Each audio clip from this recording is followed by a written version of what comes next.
Vamos a meternos de lleno en el arte y la ciencia de los rebozados. El objetivo es muy sencillo. Vamos a llevar cualquier técnica de cocina de un nivel de aficionado a uno totalmente profesional. Y la clave, como veremos, está en entender la ciencia que hay detrás de ese crujido perfecto. Bueno, este va a ser nuestro plan de vuelo. Primero, un poco de ciencia, la del crujido. Después nos centraremos en los tres pilares básicos: harina, rebozado y empanado.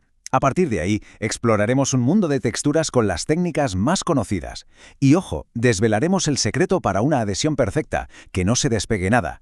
Y para terminar, veremos cómo llevar todo esto de la sartén al futuro, a las cocinas modernas. Vamos, una auténtica clase magistral.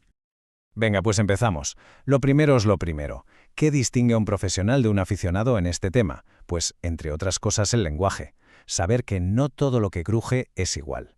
Hay matices, y ahí es donde está la clave. Y aquí va la primera pregunta, que es fundamental. ¿Crujiente o crocante? Para la mayoría de la gente es lo mismo, pero creedme, en una cocina profesional entender esta diferencia lo cambia todo. Porque permite diseñar la textura, no solo cocinarla al azar. Fijaos, aquí se ve clarísimo. Cuando hablamos de crujiente, hay que pensar en algo ligero, aéreo, que se rompe casi sin esfuerzo, como una tempura perfecta que se hace añicos en la boca. En cambio, crocante es otra cosa. Es una estructura más densa, más robusta, es ese sonido contundente y esa resistencia al morder una buena milanesa. Al final, cada técnica que vamos a ver está diseñada para conseguir, a propósito, una de estas dos sensaciones. Vale, ya tenemos la teoría de la textura. Ahora vamos a ver los cimientos, cómo se construye todo esto. Porque aunque parezca que hay 1000 técnicas diferentes, en realidad todas se basan en tres pilares fundamentales, tres categorías básicas que lo engloban todo.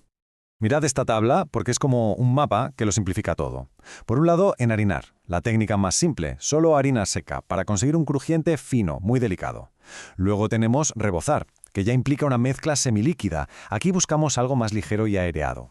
Y por último, empanar, que usa partículas secas como el pan rallado para lograr ese crocante denso y robusto del que hablábamos. Perfecto. Con los cimientos ya claros, ahora viene lo divertido. Vamos a meternos de lleno en algunas de las técnicas más famosas, esas que vemos en las cartas de los restaurantes. Hay que verlas como herramientas en una caja, cada una para una cosa muy específica. Empezamos con el hada a la luza. Esto es minimalismo en estado puro.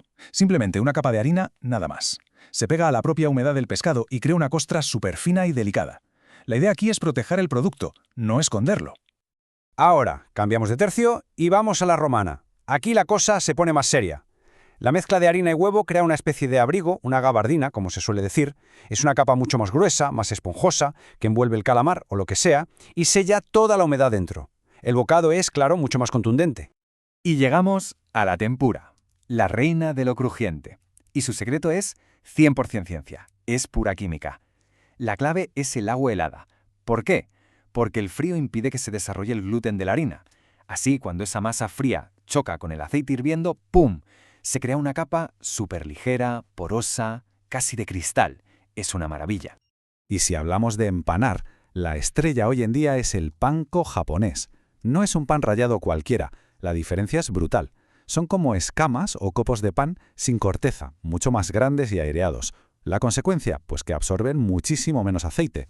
El resultado es un crujido más ligero, más seco, muy diferente. Venga, ahora vamos a por el gran drama de los empanados, el que nos ha pasado a todos. ¿Por qué narices se despega a veces la cubierta? Pues sí, otra vez. La respuesta está en la ciencia. Y lo bueno es que la solución es un método, unos pasos muy concretos. El problema tiene un nombre, y es la humedad. El agua es el enemigo número 1 de un empanado perfecto. Pensadlo, cuando el filete toca el aceite caliente, toda esa agüilla de la superficie se convierte en vapor de golpe. Y ese vapor necesita salir, se expande con fuerza y claro, lo que hace es empujar la cobertura hacia afuera. La arranca, literalmente. Entonces, ¿cómo lo solucionamos? Con este método de 3 pasos. Es infalible. 1. Secar. Secar el producto a conciencia, que no quede ni gota de agua. 2. Presionar. Hay que apretar bien el pan rallado, que se incruste. Y 3, y esta es la parte que mucha gente se salta, reposar. Dejarlo ahí, quietecito, unos minutos antes de freír. Ese reposo hace que el huevo y el pan se asienten, se fusionen, creando un sello perfecto. Es justo lo que dice el chef Pepe Viera, que me parece una frase genial. Hay que incrustarlo. No se trata solo de pasar el filete por el pan, no, se trata de apretar, de forzar esa unión. Es un anclaje mecánico, pura física. Muy bien, y ya para ir terminando, vamos a llevar todo esto a la sartén, porque de nada sirve una preparación perfecta si luego la fastidiamos al freír.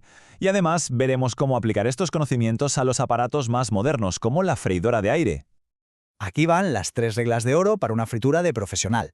La primera, la temperatura del aceite, sagrada, entre 170 y 180 grados. Si está más frío, chupa aceite. Si está más caliente, se quema. Segunda regla, freír en pocas cantidades. No hay que abarrotar la sartén porque eso hace que baje la temperatura de golpe. Y tercera, escurrir bien inmediatamente sobre papel de cocina. Así quitamos el exceso de grasa y mantenemos el crujido. Y la pregunta del millón, ¿qué pasa con la freidora de aire o el horno? Pues aquí hay una ley que hay que grabarse a fuego. Las masas líquidas no funcionan con aire caliente. Punto. Una tempura, un rebozado a la romana necesitan el shock brutal del aceite hirviendo para cuajar al instante. El aire caliente no hace eso, así que el resultado es un desastre. Solo funcionan las coberturas secas, los empanados. Pero ojo, eso no significa que no se puedan hacer empanados espectaculares en la freidora de aire. La clave está en seguir estos consejos. Primero, usar panko, por su estructura, es el que mejor resultado da. Segundo, rociar siempre con un poco de aceite en spray. La gasa, aunque sea poca, es fundamental para que el calor se transmita bien y se dore todo. Y tercero, temperatura alta, a tope, entre 180 y 200 grados, para intentar imitar la rapidez de la fritura. Bueno, pues creo que el viaje ha estado bien, ¿no? Hemos pasado de la simple intuición a lo que podríamos llamar ingeniería culinaria.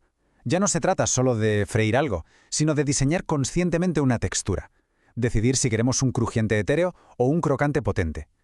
Así que, la pregunta final es obvia. Con todo esto en mente, ¿qué textura se va a diseñar en la cocina la próxima vez?